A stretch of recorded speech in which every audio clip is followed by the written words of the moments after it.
Queridos irmãos e irmãs desta amada paróquia Santa Luzia de Formosa, e aqueles também que nos assistem, neste quarto domingo da Quaresma, chamado pela tradição da Igreja de Domingo Letário, a liturgia nos convida a uma pausa de alegria neste caminho penitencial da Quaresma. Porque a Santa Igreja nos recorda que a Quaresma não é um caminho de tristeza, mas um caminho de luz que cresce. As leituras que hoje ouvimos falam exatamente disso.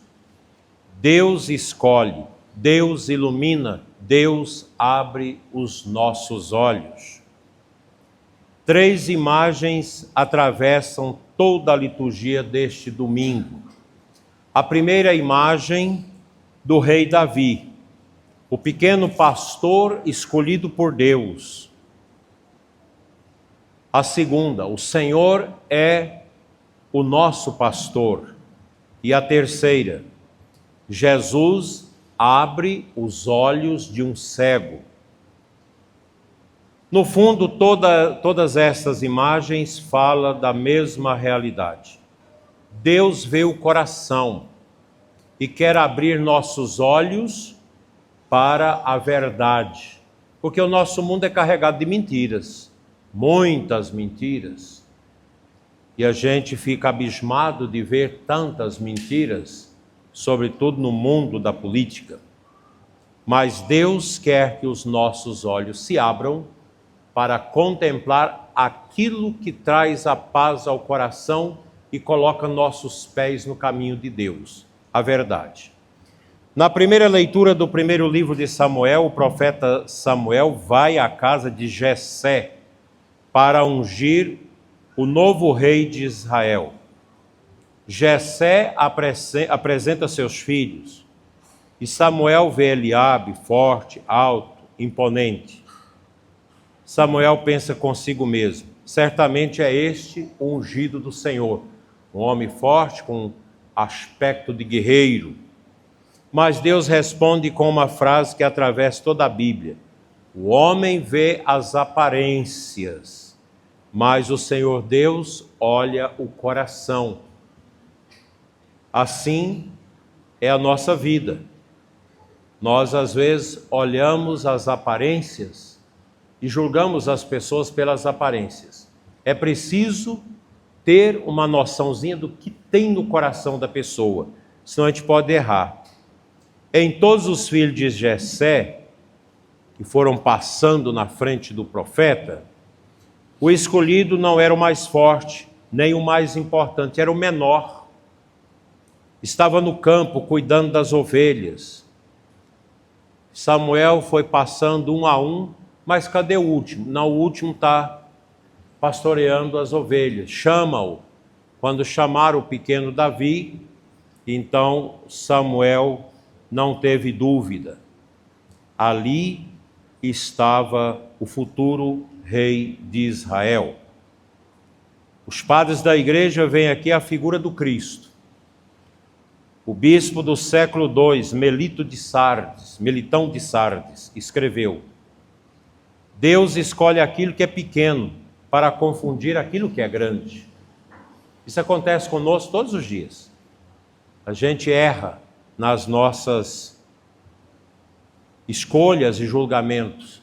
Daí que a gente precisa sempre escutar primeiro Deus. Deus é que dá no nosso coração o segmento para a gente ir com segurança no caminho da nossa salvação. Assim foi com Davi, assim foi também em Belém. Olha, como que de Belém pode surgir alguém importante? Assim foi com Maria, mas essa menina todo mundo conhece ela aqui. Ela é filha de Joaquim e Ana. Ela cresceu aqui conosco. Assim foi com Jesus na cruz, está vendo? Ele não era nada. Morreu na cruz como qualquer covarde aqui em Israel morre. Assim, meus irmãos, Deus não escolhe segundo os critérios humanos. Não é segundo a nossa escolha humana, a nossa avaliação, mas segundo a avaliação dele.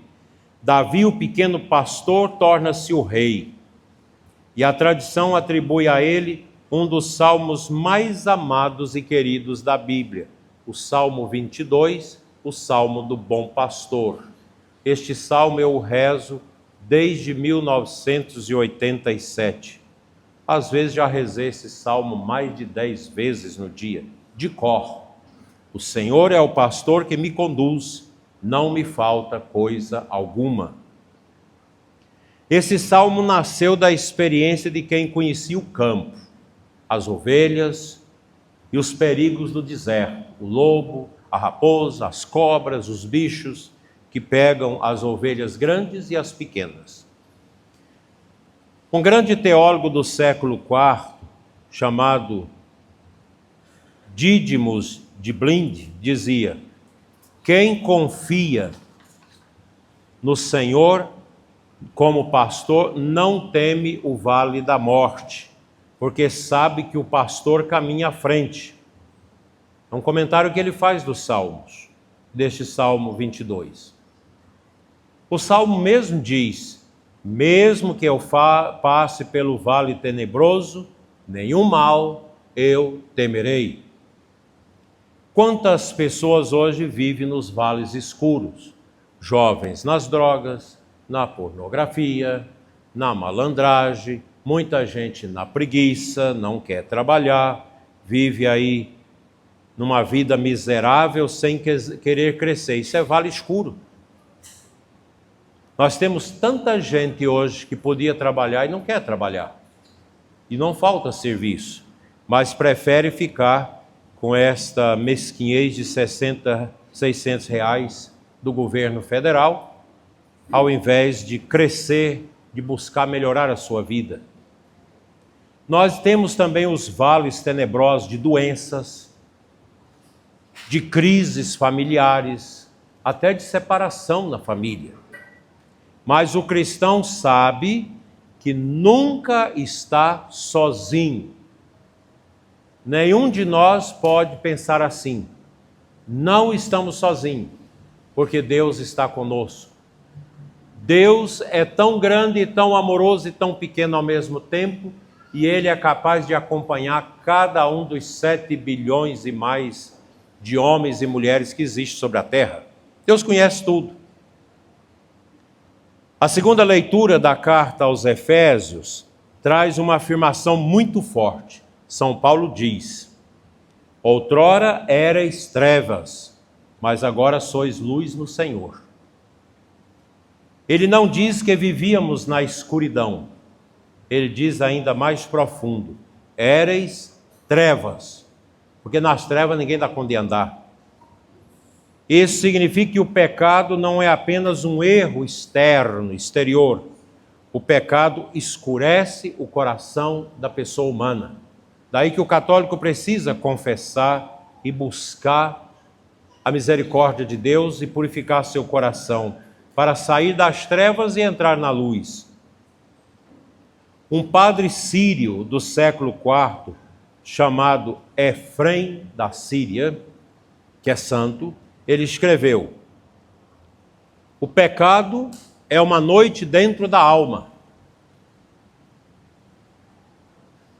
É profunda essa palavra. O pecado é uma noite escura dentro da alma. É exatamente essa noite interior que o Evangelho hoje quer curar em cada um de nós. Porque no Evangelho de São João, capítulo 9, é um dos textos mais profundos da Sagrada Escritura. Jesus encontra um homem cego de nascença. Isso é muito significativo. Não é alguém que perdeu a visão, ele nasceu cego, nunca enxergou a luz, nunca viu nada. E é alguém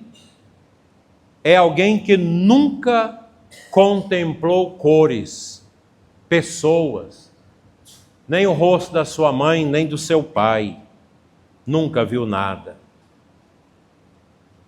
Os discípulos perguntam: mestre, quem pecou para que ele nascesse cego.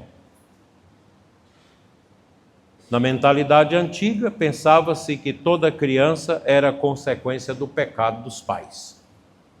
Mas Jesus respondeu: nem ele, nem seus pais pecaram, porque é uma consequência natural da vida.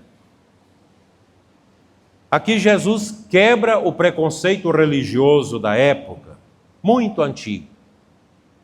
O sofrimento humano nem sempre é castigo de Deus. Nem sempre. Às vezes pode ser, mas geralmente Deus não castiga. Porque Deus é amor, Deus é misericórdia. Muitas vezes, esse sofrimento se torna na nossa vida manifestação da graça de Deus. Eu escutei uma mulher dar um testemunho no encontro de casais com Cristo, dizendo: eu e meu marido éramos empresários ricos. Tínhamos fazendas, negócios e muitas coisas. Nós não vivíamos em paz, não participávamos da igreja. Às vezes íamos, mas muito difícil. Mas houve uma crise nos negócios, nós perdemos tudo. E nós fomos encontrar Deus quando fomos morar numa casa simples de aluguel e colocamos um churrasquinho, uma jantinha, para vender à noite para sobreviver. E ela dizia: isso foi a bênção de Deus. Deus permitiu que nós quebrássemos para que encontrássemos o caminho da luz, porque nós vivíamos nas trevas. Olha que coisa bonita. Foi no sofrimento que Deus agiu na vida deles. Deus não deu o sofrimento, foi uma consequência. E eu me lembro uma vez, eles organizando com a família, arrumou uma quantia de dinheiro, e lá no aeroporto, não sei aonde estava com esse dinheiro para pagar dívidas, os ladrões vieram e ainda passaram eles para trás e roubou todo o dinheiro. Foi uma tristeza. Como foi doloroso isso. É difícil. Os padres da igreja, aqueles grandes santos do início do cristianismo, viram aqui um simbolismo muito profundo. O barro recorda a criação do homem no livro do Gênesis. Deus formou o homem do pó da terra. Um místico africano do século III, Victorinus de Petal, explica: Cristo refaz a criação ao colocar o barro nos olhos do homem. É como se Jesus estivesse dizendo: eu sou o Criador que recria o homem. A saliva também possuía um significado simbólico no mundo antigo, naquele mundo de Israel antigo, do Antigo Testamento. Porque na cultura oriental, a saliva era vista como um sinal de força vital. Alguns rabinos acreditavam que a saliva possuía até poder de curar. Acho que é por isso que aqueles exorcistas queriam a saliva de um bispo, aqueles falsos exorcistas que você me falou. Ao usar este gesto, Jesus mostra que a vida que cura vem dele. Não é do mundo, vem dele. Assim, o milagre revela algo muito profundo. Cristo não apenas cura, Cristo recria o homem, renova, restaura, revive o pecador, o miserável. Depois disso, Jesus manda o cego lavar-se na piscina de Siloé. O próprio Evangelho explica o significado desta palavra Siloé. Significa enviado. Também os grandes padres do início da igreja viram aqui nesse lavar os olhos enlameado, um sinal também do batismo. O homem vai cego, lava-se e volta enxergando. A pessoa vem pagã para o batismo, vem sem a salvação, é lavado do pecado original e recebe a unção de Cristo para a eternidade. Também um bispo do século IV, chamado Cromácios de Aquileia, dizia: no batismo os olhos do coração são abertos para a luz de Cristo. Porque tudo que nós temos na Bíblia, esses padres dos 6 primeiros séculos da igreja comentaram, e muito bem. Por isso a igreja sempre leu este evangelho da cura do cego de nascença na quaresma. No ano que vem a gente vai ler de novo esse evangelho na quaresma. Ele é comprido, eu li só a metade. Vocês podem durante a semana reler em casa esse capítulo 9 de São João. Era um texto usado na pregação dos catecúmenos para o batismo. No início da igreja, quando as pessoas, os pagãos convertidos, faziam a catequese, então na quaresma faziam uma preparação próxima, especial da vigília para o batismo, e esse texto do evangelho era estudado com eles. Isso é muito importante. Curiosamente, no evangelho, quem enxerga é o cego. E quem se torna cego são os fariseus, que ficam brigando com Jesus, que curou no sábado. Brigando com Jesus. Porque os fariseus andaram 3 anos atrás de Jesus até condená-lo à morte. Um homem curado faz um caminho de fé progressivo. Primeiro ele diz: um homem chamado Jesus. O cego, quando pergunta, mas quem te curou? Um homem chamado Jesus. Depois diz: é um profeta. Depois afirma: ele vem de Deus. O cego falando para os fariseus que quase deram uma taca nele.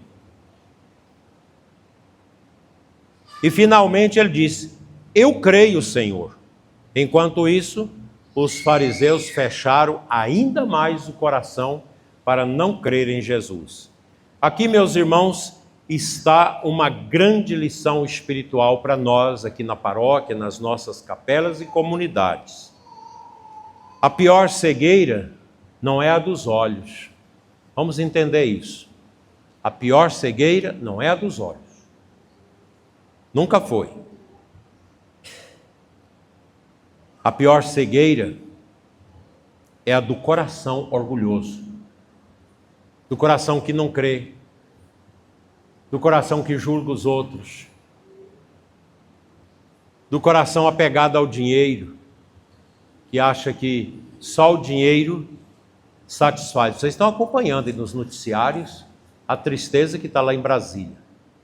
Muito roubo. É roubo, gente, que daria para arrumar tudo nesse Brasil. É muito roubo. Mas o coração é orgulhoso, não quer converter, não quer sair do pecado, quer entrar no pecado. É tão fácil entrar no pecado, mas difícil é sair do pecado. A pessoa rouba R$1, depois tem coragem de roubar 5, depois passa para 20, 50, 100 e depois 1 bilhão. E meu avô dizia: olha, meu filho, falava para nós os netos, o saco da ambição não tem fundo. Quanto mais rouba, mais quer roubar. Quanto mais corrompe, mais quer dinheiro de corrupção. Isso é uma cegueira. Agora, o difícil é o acerto disso, né? Porque fica rouba aqui, foge para cá, vai ainda igual um triângulo. Você vai subindo, aí chega no vértice, em cima do triângulo, aí não tem mais para onde fugir, aí vai para a televisão, vai para o escárnio, vai para a CPMI, vai para a justiça. É uma vergonha, a mãe chora, uns suicidam, uns desesperam. Por que não pensou antes? Mas isso vale para nós também. Será que aqui dentro dessa igreja não tem ninguém que já praticou a desonestidade? De roubar o dinheiro da mãe, do pai,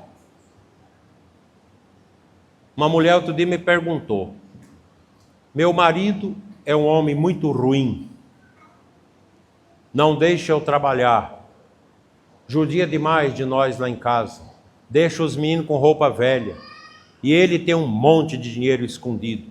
É pecado eu pegar o dinheiro dele? Nessa circunstância, não. Nessa circunstância, não, porque o dinheiro dele é seu também. E ele se tornou murrinha, um homem esquisito. Mas nós não devemos roubar, deixar de pagar o que deve, só se você não tem como. Certa vez um homem me perguntou: eu quebrei, estou devendo milhões que não dou conta de pagar, não tenho nada, só tenho meu sangue. Mas se eu vender meu sangue não dá para nada. Paciência, você vai orar, conversa com seus credores que você não tem como pagar. Você virou um pote sem água. Você passa o copo lá dentro, não tem água. Acabou. Aí paciência, né? Fez negócio errado, brincou com a vida. A gente tem que ter muito cuidado mesmo. Porque às vezes nós também vamos ficando cegos. Cuidado com os adultérios no casamento, no namoro, no noivado. Acostuma a fazer as coisas erradas. Uma vergonha nesses homens aí com 4, 5 mulheres, em bacanais, com dinheiro do povo. Não sei se vai ganhar o céu, não. Precisa de bom arrependimento, devolver o que roubou, fazer um grande exame de consciência, grandes penitências, para poder receber a salvação. Alguns acham que passando para crente, uma igrejinha dessas aí, chega lá e levanta a mão e entrega para Jesus, está curado. Não está, não. Quem rouba, quem faz o mal tem que reparar o erro. A Igreja Católica não aceita isso. Se alguém vem falar para mim: eu roubei 5 milhões, mas estou arrependido. Cadê os 5 milhões? Está no banco. Então, por favor, devolver. Se não devolver, não tem perdão. Eu matei uma pessoa, estou aqui em Formosa, escondido da justiça lá de não sei da onde, de Minas Gerais. Você matou por quê? Na briga de cachaça no bar, eu não prestava. Aí cheguei aqui, encontrei o grupo de oração, estou sentindo um arrependimento no coração, sei que eu tenho que buscar a salvação, porque de noite eu sonho com aquela facada que eu dei no homem, vendo aquele sangue quente bater na minha mão, eu desanimo, fico angustiado no sono. Eu tenho que me curar. Por que você fugiu? Porque eu ia pegar uns 15 anos de cadeia. Pois é. Para você se salvar, tem que voltar a se entregar, passar pelo júri, pagar a cadeia, pedir a Deus perdão para você recuperar moralmente a sua vida diante de Deus. Você não pode fugir da justiça quando você está errado. De jeito nenhum. Alguns aqui no Brasil fugiram, eu dou razão, porque foram julgados e condenados inadequadamente, injustamente. Enquanto marginais que matam são soltos, depois de 1, 2 anos de cadeia, gente que não fez nada, estava numa manifestação, é condenada a 14, 15, 17 anos de cadeia. Isso aí é a justiça cega, que não aplica a verdade, mas aí você tem o componente da perseguição política atrás. Aí é outros 500. Não enxergamos a presença de Deus muitas vezes em nossa vida. Por isso, eu e você, todos nós aqui, precisamos da luz de Cristo. E a Quaresma é esse tempo de preparar para receber a luz da Páscoa. A Quaresma é um tempo batismal, que a gente prepara os que vão ser batizados na vigília de Páscoa e prepara todos os batizados para receber a água do batismo na vigília, quando os nossos irmãos forem batizados. E na vigília, nós começamos a vigília de Páscoa, que jeito? Acendendo a luz, no fogo novo, que é aceso na porta da igreja. Cristão é luz. Nós somos luz e nós queremos esta luz. Renovar o batismo é renovar o nosso amor à luz de Cristo. E a gente canta aquele canto bonito: eis a luz de Cristo, e toda a igreja no escuro, só com as velas responde, cantando bonito, né? Como é bom a gente viver a Semana Santa plenamente.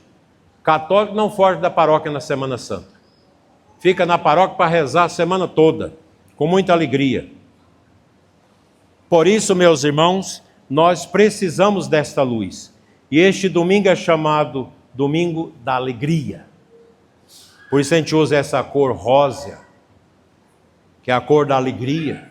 Porque domingo já é o último domingo da Quaresma. Depois já é o domingo da Paixão, domingo de Ramos e na frente o Tríduo Pascal, o sábado santo da Aleluia.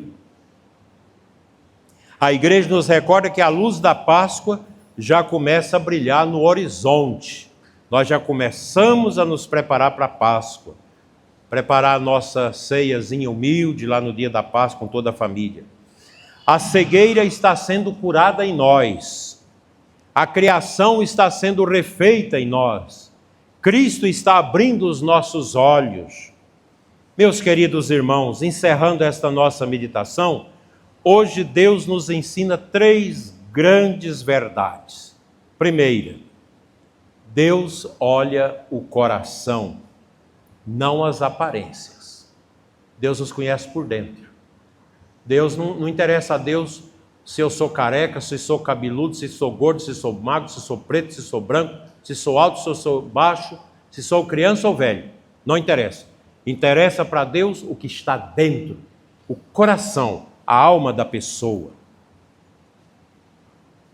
O segundo ponto, o Senhor é o pastor que nos guia em toda a nossa vida.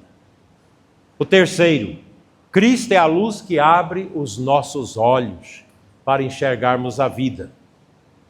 Talvez cada um de nós precisa fazer hoje a oração do cego curado. Um coração simples, um coração que trouxe uma oração profunda, que a gente também deve fazer. Senhor, que eu veja. Vamos repetir? Senhor, que eu veja. Que Cristo ilumine nossas famílias, nossas casas, nossos trabalhos, nossa paróquia.